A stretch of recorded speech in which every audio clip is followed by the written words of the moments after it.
আলামতগুলো এমনভাবে প্রকাশ হয়েছে এখন যে একজন ইমানদার মুসলিমের পক্ষে নিশ্চিন্তে থাকা আর ভালো থাকাটা খুব কষ্টকর।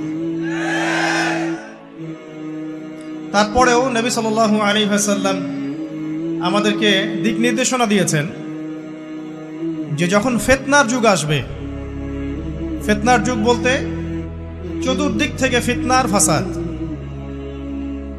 ফিতনা ফাসাদ কেমন? মানে আল্লাহ রাব্বুল আলামিন কোরআনে একটা বিষয় বলছেন, সমাজ তার উল্টা চলছে, এগুলো ফিতনা। নবী সাল্লাল্লাহু আলাইহি ওয়াসাল্লাম হাদিসে একটা বিষয় বলেছেন, সমাজ তার উল্টা চলছে, এর নাম ফিতনা। পরিবারে ফিতনা, ধর্মের মধ্যে ফিতনা, সমাজে ফিতনা, অর্থনীতিতে ফিতনা, এখন সংস্কৃতির মধ্যেও ফিতনা। তো এই ফিতনাময় পরিবেশে নবী সাল্লাল্লাহু আলাইহি ওয়াসাল্লাম বলেছেন যে কেউ যদি ঈমান এবং আমলের উপরে, মানে নবী সাল্লাল্লাহু আলাইহি ওয়াসাল্লামের আদর্শের উপরে সবর করতে পারে, টিকে থাকতে পারে, তার জন্য 50 জন শহীদ সাহাবীর নেকি হবে ইনশাআল্লাহ। তো ফিতনাময় পরিবেশে যদি সবর করা যায়, হকের উপর অটল থাকার চেষ্টা করা যায়, ইনশাআল্লাহ আপনি 50 জন শহীদ সাহাবীর নেকি পাবেন ইনশাআল্লাহ। তো প্রত্যেকটা ক্ষেত্রেই আপনি ফিতনা পাবেন। পরিবারের দিকে তাকাবেন, দেখবেন পরিবারের বন্ধনগুলো আগের মতো নাই, প্রচুর ডিভোর্স হচ্ছে, স্বামী স্ত্রীর বিচ্ছেদ প্রচুর বেড়ে গেছে। তারপরে সন্তান সন্ততি আমাদের পরিবারে যারা আছে, দেখবেন এরা বেশিরভাগই দুনিয়াদার হয়ে গেছে, দিনের খুব একটা ফিকির নাই। বেশিরভাগ পরিবারের সদস্য দেখবেন নামাজ কালামের এখন ধার ধারছে না। ম্যাক্সিমাম পরিবার থেকে আস্তে আস্তে পর্দাটা কিন্তু শিথিল হয়ে যাচ্ছে।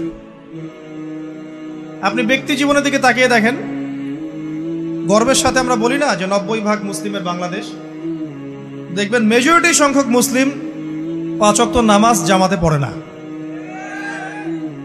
বেশিরভাগ মুসলিম দেখবেন আল কোরআন বিশুদ্ধ করে তেলাওয়াতও করতে পারে না।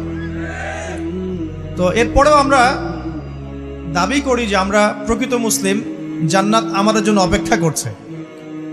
আসলে বাস্তবতা এমন নয়। যারা কোরআন আমরা টুকটাক পড়তে জানি, তাদের মধ্যে কত % কোরআনের অর্থ বোঝে? এই আল্লাহ পাকের কিতাব আমার হাতে আছে, এই কিতাবের অর্থ কতজন বোঝে? এটা একটা চ্যালেঞ্জ। যারা কোরআন পড়তে জানি আমরা, তাদের প্রতি চ্যালেঞ্জ, দেখেন তাদের মধ্যে কত % মানুষ কোরআনের অর্থ বলতে পারবে। আর অর্থটা যে জানা জরুরি, এই বিষয়টাও আমরা এখন জনগণকে বোঝাতে ব্যর্থ হচ্ছি। কোরআনের অর্থটা যে বোঝাটা জরুরি, এটা বোঝাতেও ব্যর্থ হচ্ছি। কারণ আমরা সবাই প্রত্যেক হরফে 10 নেকি পেতে চাই। কোরআন তেলাওয়াত করলে প্রত্যেক হরফে 10 নেকি হবে, এই তো। এই কনসেপ্ট যখন আমার মাথায় ঢুকে গেছে, আমি ওখানে নিজেকে থামিয়ে দিয়েছি। অর্থ বুঝে গবেষণা করলে এবং কোরআন কেন্দ্রিক জীবন ব্যবস্থা গড়লে যে আরো বেশি নেকি হয়, এটা আমার মাথায় নাই। প্রত্যেক হরফে 10 নেকি তো আপনি পাবেন তেলাওয়াত করলে, কিন্তু অর্থ বুঝে এর ভিতরে ঢুকলে, গবেষণা করলে এর মূল স্বাদটা পাওয়া যায়, এটা আমরা বুঝতে পারছি না। দেখবেন বেশিরভাগ মানুষ কোরআনের অর্থটা জানে না। আবার আমরা যারা টুকটাক ভাঙাচুর অর্থ জানি, তারা আবার দেখবেন কোরআনের সমস্ত আদেশ মেনে চলতে পারছি না এবং কোরআনের সমস্ত নিষেধও বর্জন করতে পারছি না। সমস্যা কিন্তু এখানেও থেকে গেছে। আবার কোরআনের ব্যাখ্যায় আছে হাদিস। তো এই হাদিসকে কেন্দ্র করে কোনো বিভ্রান্তির সুযোগ ছিল না, কিন্তু এখানেও আমরা বিভিন্ন জাল এবং বানোয়াট হাদিসের উপর আমলও শুরু করেছি। হাদিসের নামে এমন অনেক কিছুই চলছে সমাজে যেগুলোর সাথে হাদিসের কোনো সম্পর্ক নাই। আমি বলতে চাচ্ছি যে হাদিসের নামে আবার সমাজে এমন অনেক আমল চালু আছে যেগুলোর সাথে আবার হাদিসের কোনো সম্পর্ক নাই। তো দেখুন, ধর্মের মধ্যেও সমস্যা থেকে গেছে। আবার আমরা সবাই মুসলিম, আমাদের সবার ইউনাইটেড থাকার কথা। মুসলিম একটা জাতি, তাদের আল্লাহ একজন, রাসূল একজন, কেবলা এক, তাদের সবার মধ্যে একটা ইউনিটির কথা ছিল। কিন্তু আমরা ধর্মতাত্ত্বিকভাবে এবং পলিটিক্যালি আমরা বিভিন্ন দলে বিভক্ত এবং আপোষের মধ্যে মিল মহব্বত কম। বাইরে হয়তো আমরা বলি যে আমি একজন ধর্মতাত্ত্বিক দলের সদস্য, সে আরেকটা ধর্মতাত্ত্বিক সংগঠনের সদস্য, সে আরেকটা মানহাজ ফলো করে, সে আরেক জামায়াতের, সে আরেক তরিকার ইত্যাদি। আমরা সবাই এক, যদি আমরা বাইরেই কথাটা বলি, কিন্তু অন্তর থেকে কিন্তু আমাদের এই বিষয়টা আসছে না। আমরা ভিতর থেকেই ঐক্যবদ্ধ হতে পারতাম, তাহলে উম্মার আজকে এই অবস্থা হতো না। তো দেখুন, ধর্মকেন্দ্রিক অনেক প্রবলেম থেকে গেছে এখনো। আবার আল্লাহ রাসূল সাল্লাল্লাহু আলাইহি ওয়াসাল্লাম হাদিসের মধ্যে এবং আল্লাহ পাক কোরআনের মধ্যে ধর্ম নিয়ে বাড়াবাড়ি করতে নিষেধ করেছে। ধর্ম নিয়ে বাড়াবাড়ি করো না, তোমরা নিজেদের ধর্ম পালন করো। তা আমরা নিজের ধর্ম যতটা না পালন করি, অন্যের ধর্মের দিকে আঙ্গুলটা তার চেয়ে বেশি তুলি। আমরা আগে নিজের রিলিজিয়নটাকে ঠিক মতো পালন করি, দেখবেন সমাজ ঠিকই পরিবর্তন হয়ে গেছে ইনশাআল্লাহ। তো আমি একটা ধর্ম পালন করি বলে অন্য ধর্মের মানুষের প্রতি বিদ্বেষ পোষণ করতে হবে বা তাদের উপর ঘৃণার মনোভাব প্রকাশ করতে হবে, এটা আল্লাহ পাক শেখান নাই, তার রাসূল শেখান নাই।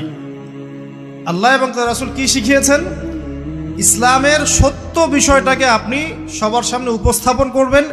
যার ইচ্ছা হবে সে কবুল করবে, যার ইচ্ছা হবে সে অস্বীকার করবে। যার যার কবরে শেষে যাবে, যার যার হিসেব শেষে দিবে। চাপিয়ে দেওয়ার সিস্টেমটা ইসলামের মধ্যে নাই।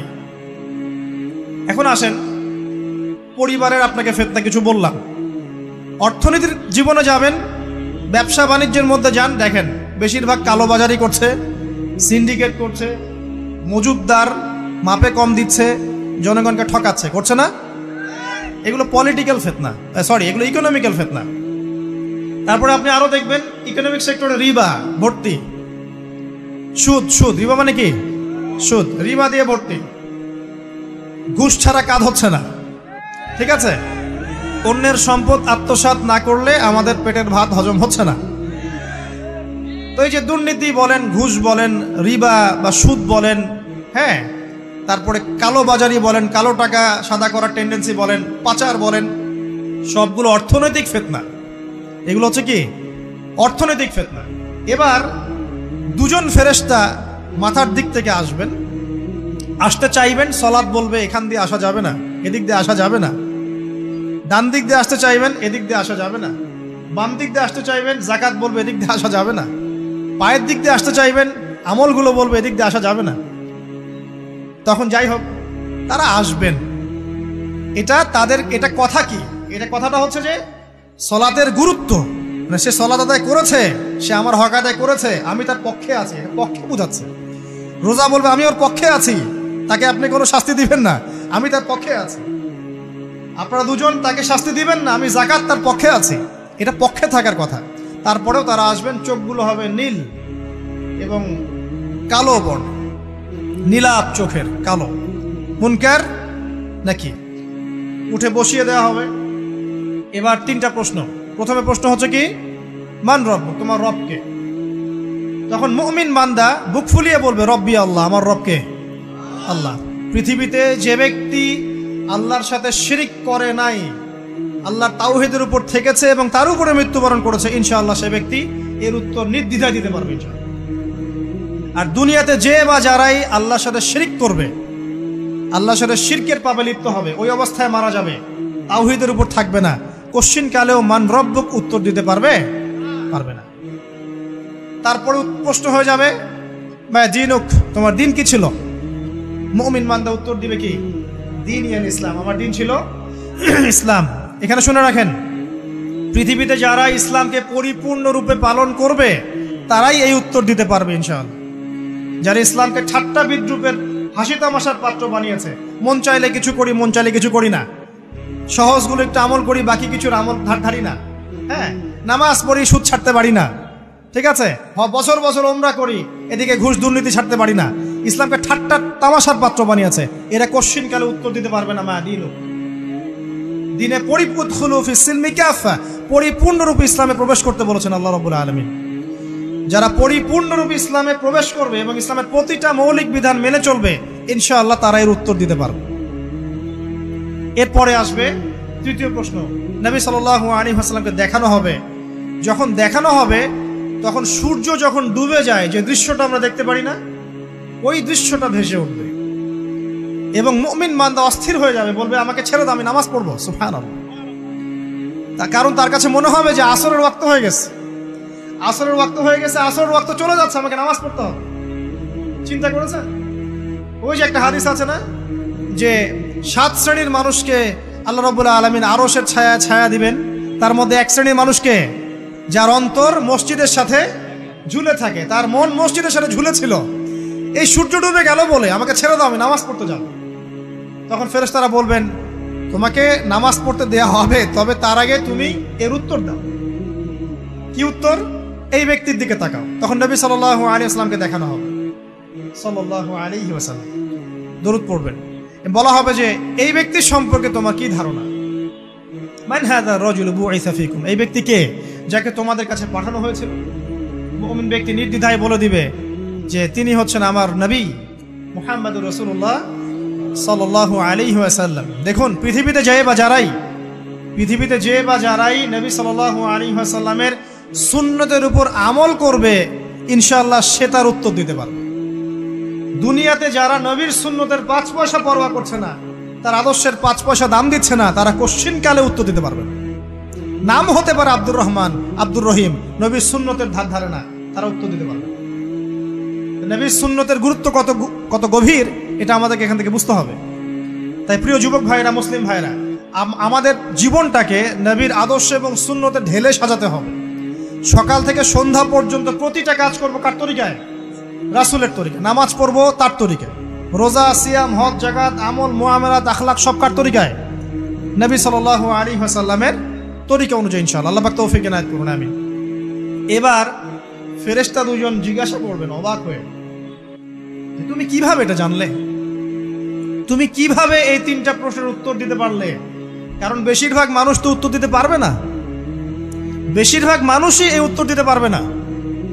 কারণ কিয়ামতের মাঠে 1999 জন মানুষ জাহান্নামে যাবে, নাউজুবিল্লাহ। তো এটা কঠিন পরীক্ষা। আল্লাহ রাসূল সাল্লাল্লাহু আলাইহি ওয়াসাল্লাম বলেছেন যে নিশ্চয়ই তোমাদেরকে এখানে পরীক্ষায় ফেলা হবে, আর তোমরা যদি এই পরীক্ষা জেনে তোমাদের মৃতদেরকে দাফন করা থেকে বিরত না থাকতে, তাহলে আমি তোমাদেরকে শুনিয়ে দিতাম কবরে কেমন পরীক্ষা হয়। মানে যদি আমরা শুনতে পারতাম যে কবরে কেমন পরীক্ষা হয়, আমরা ভয়ে আমাদের মৃতদেরকে দাফন পর্যন্ত করতাম না। এটা নবীজি বলছেন সাল্লাল্লাহু আলাইহি ওয়াসাল্লাম। তাকে জিজ্ঞাসা করা হবে যে তুমি কিভাবে জানলে এটা? বেশিরভাগ মানুষ তো পারে না উত্তর দিতে। তখন সেই ব্যক্তি বলে বসবে, সেই ব্যক্তি বলবে যে করাতু কিতাব আল্লাহ, আমি আল্লাহর কিতাব এই কোরআন পড়েছি। মুমিন বলবে আমি আল্লাহর কোরআন পড়েছি, ফাআমানতু বিহি, আমি এর উপর ঈমান এনেছিলাম, ওয়া সাদ্দাকতু, এবং সত্যায়ন করেছিলাম। অতএব দুনিয়াতে যারা দিনের জ্ঞান অর্জন করছে না, কোরআন পড়ছে না, হাদিস পড়ছে না, পড়াশোনার চেষ্টা করছে না, জানার চেষ্টা করছে না, কবরে পাওয়া ডিফিকাল্ট আছে। এটা একটা অন্যতম প্রশ্ন। আমরা কিন্তু মনে করি 3টা প্রশ্ন হচ্ছে, আসলে প্রশ্ন হচ্ছে কয়টা? 4টা। 3টার পরে আরো একটা এক্সট্রা। কিভাবে জানলে? তখন উত্তর দিচ্ছে আমি আল্লাহর কিতাব পড়েছি, ঈমান এনেছি, সত্যায়ন করেছি। সুবহানাল্লাহ। নবী সাল্লাল্লাহু আলাইহি ওয়াসাল্লাম হাদিসের পরের অংশে বলছেন যে যখন কাফের বান্দাকে উঠানো হবে, তখন ডানেও কিছু নাই, বামেও কিছু নাই, সামনে পিছনে কিচ্ছু নাই। মাথার দিক থেকে ফেরেশতারা চলে আসবেন, উঠিয়ে বসানো হবে, প্রশ্ন করা হবে কে তোমার রব? একটাই উত্তর, লা আদরি, আমি জানি না। নাউজুবিল্লাহ। কি তোমার দিন? লা আদরি, আমি জানি না। এই যে আল্লাহর তো খবর নাই, আল্লাহ পাকের বিধান মেনে চলার কোনো খবরই নাই, পরোয়াই নাই। সে জানবে কিভাবে ইসলাম কি জিনিস? সে জানবে কিভাবে আল্লাহ কি জিনিস? ও তো আল্লাহকে চিনেই না। দিব্যি বলে বেড়াচ্ছে মহাবিশ্ব সৃষ্টি হয়েছে বিগ ব্যাং থেকে, আল্লাহ বলে কেউ নাই। মানুষ সৃষ্টি হয়েছে বান্দর থেকে, নাউজুবিল্লাহ। মানুষ তো আল্লাহকে চিনছে না। এখনো মানুষ মনে করছে যে আল্লাহ বলতে কেউ নাই। এবং এই মুক্ত চিন্তার নামে, বাক স্বাধীনতার নামে নাস্তিকতার যে চর্চাটা বেড়েছে বাংলায়, এটা আশঙ্কাজনক। বড় বড় বিশ্ববিদ্যালয় থেকে পড়ে আসছে, অনেক সময় দেখলাম বড় বিশ্ববিদ্যালয়ের প্রফেসর, সে বলছে যে মহাবিশ্ব বিগ ব্যাং দিয়ে সৃষ্টি হয়েছে, সৃষ্টিকর্তা নাই এখানে। তো মুসলিম বিজ্ঞানীর একটা কথা বলতেন যে মানুষ বিজ্ঞান সম্পর্কে অল্প জানলে নাস্তিক হয়ে যায়, আর অনেক গভীর জ্ঞান অর্জন করলে আল্লাহর কাছে আত্মসমর্পণ করে। খেয়াল করে দেখবেন ডক্টর, ইঞ্জিনিয়ার যারা বড় বড় লেভেলে চলে গেছেন, অনেক সিনিয়র, তারা কিন্তু বেশিরভাগ নামাজি দেখবেন, নামাজ পড়ে, দান সৎকার করে, সমাজ কল্যাণমূলক কাজ করে। তারা কিন্তু রোগীর সেবা করতে গেলেও বলে যে নামাজ পড়িয়েন, রোজা রাখিয়েন, তারা কিন্তু বলে। অনেক ডক্টর আমি দেখেছি এমন, যারা যত বেশি গবেষণা করে তারা তত বেশি আস্তিক হয়ে যায়, আর টুটাফাটা গবেষণা করলে নাস্তিক হয়ে যাবে। কত প্রশ্ন, ইসলামের এটা কেন, ওইটা কেন, ইসলামে বহুবিবাহ কেন, হ্যাঁ ইসলামে কি পর্দার বিধান কেন, তারপর ইসলামে এত রেস্ট্রিকশনস, এত বাইন্ডিংস কেন, হ্যাঁ স্বাধীনতা নাই কেন, কত প্রশ্ন। ইসলামের এগেনস্টে কত তীর এখন ছোড়া হচ্ছে। তো এই ব্যক্তি কেমন করে উত্তর দিবে যে মাহদিনুক, তোমার দিন কি? আল্লাহর দিকে কত প্রশ্ন ছোড়া হচ্ছে, কত শিরকের পাপ আমরা করছি, অনেক সময় মুসলিম হয়েও শিরকের পাপ করছি। কিভাবে উত্তর দিবে মান রব্ব? 3 নাম্বার প্রশ্ন যখন করা হবে, এই ব্যক্তিকে দেখো দেখি, সে বলবে যে আমি জানি না এই ব্যক্তিকে, তবে শুনেছিলাম, মানুষের মুখে শুনেছিলাম, মানুষ যা বলতো আমি তাই বলতাম। মানে সে রাসূল সাল্লাল্লাহু আলাইহি ওয়াসাল্লামের নাম শুনেছিল হয়তো বা, কিন্তু তার সুন্নত বা আদর্শ কখনো মেনে চলে নাই, পারলো না। এবার জান্নাতি ব্যক্তি হলে কি হতো? ওই যে সূর্য ডুবছিল যেখানে, তার দৃষ্টির সীমা পর্যন্ত কবরকে প্রশস্ত করে দেওয়া হতো, এবং জান্নাতের একটা দরজা তার কবরে খুলে দেওয়া হতো। এটা কিভাবে করা হবে সেটা আল্লাহ পাক জানেন, এটার ব্যাখ্যা করার জ্ঞান আল্লাহ আমাদেরকে দেন নাই। যেই মানুষের ক্ষুদ্র জ্ঞানে মানুষ ব্যাকটেরিয়া ভাইরাস নিয়ে গবেষণা করতে হিমশিম খেয়ে যায়, সে মহাবিশ্বের স্রষ্টা নিয়ে কিভাবে গবেষণা করে? আল্লাহ পাকের অসীম জ্ঞানের সামনে আমার জ্ঞান কি? খুবই ক্ষুদ্র। হাদিসে এসেছে বুখারী শরীফের মধ্যে, যে একটা মহাসমুদ্রের মধ্যে যদি একটা পাখি 1 ফোঁটা পানি উঠিয়ে নিয়ে যায়, ওই 1 ফোঁটা পানি হচ্ছে মহাবিশ্বের জ্ঞান, আর বাকি পুরো মহাসাগর হচ্ছে আল্লাহ পাকের জ্ঞান। তো আমরা এই ক্ষুদ্র জ্ঞানের মানুষ হয়ে আল্লাহর জ্ঞানকে কেমন করে পেনিট্রেট করতে পারি? তো আল্লাহ পাক জান্নাতের দরজাগুলো খুলে দিবেন, একটা দরজা খুলে দিবেন, সেখান থেকে বাতাস আসবে, জান্নাতের নাজ নেয়ামত উপভোগ করতে থাকবে, এবং তার রূহটাকে সবুজ রঙের পাখির আকৃতিতে জান্নাতে রেখে দেওয়া হবে। ইল্লিন মানে ওখানে জান্নাতের নিয়ামত সে পাবে। এটাকে বলা হয় দারুল বারজাখ বা বারজাখের জীবন। জীবন অনেকগুলো, একটা ছিল রুহের জগৎ, রুহের জগতে আমরা সবাই ছিলাম। শোনেন,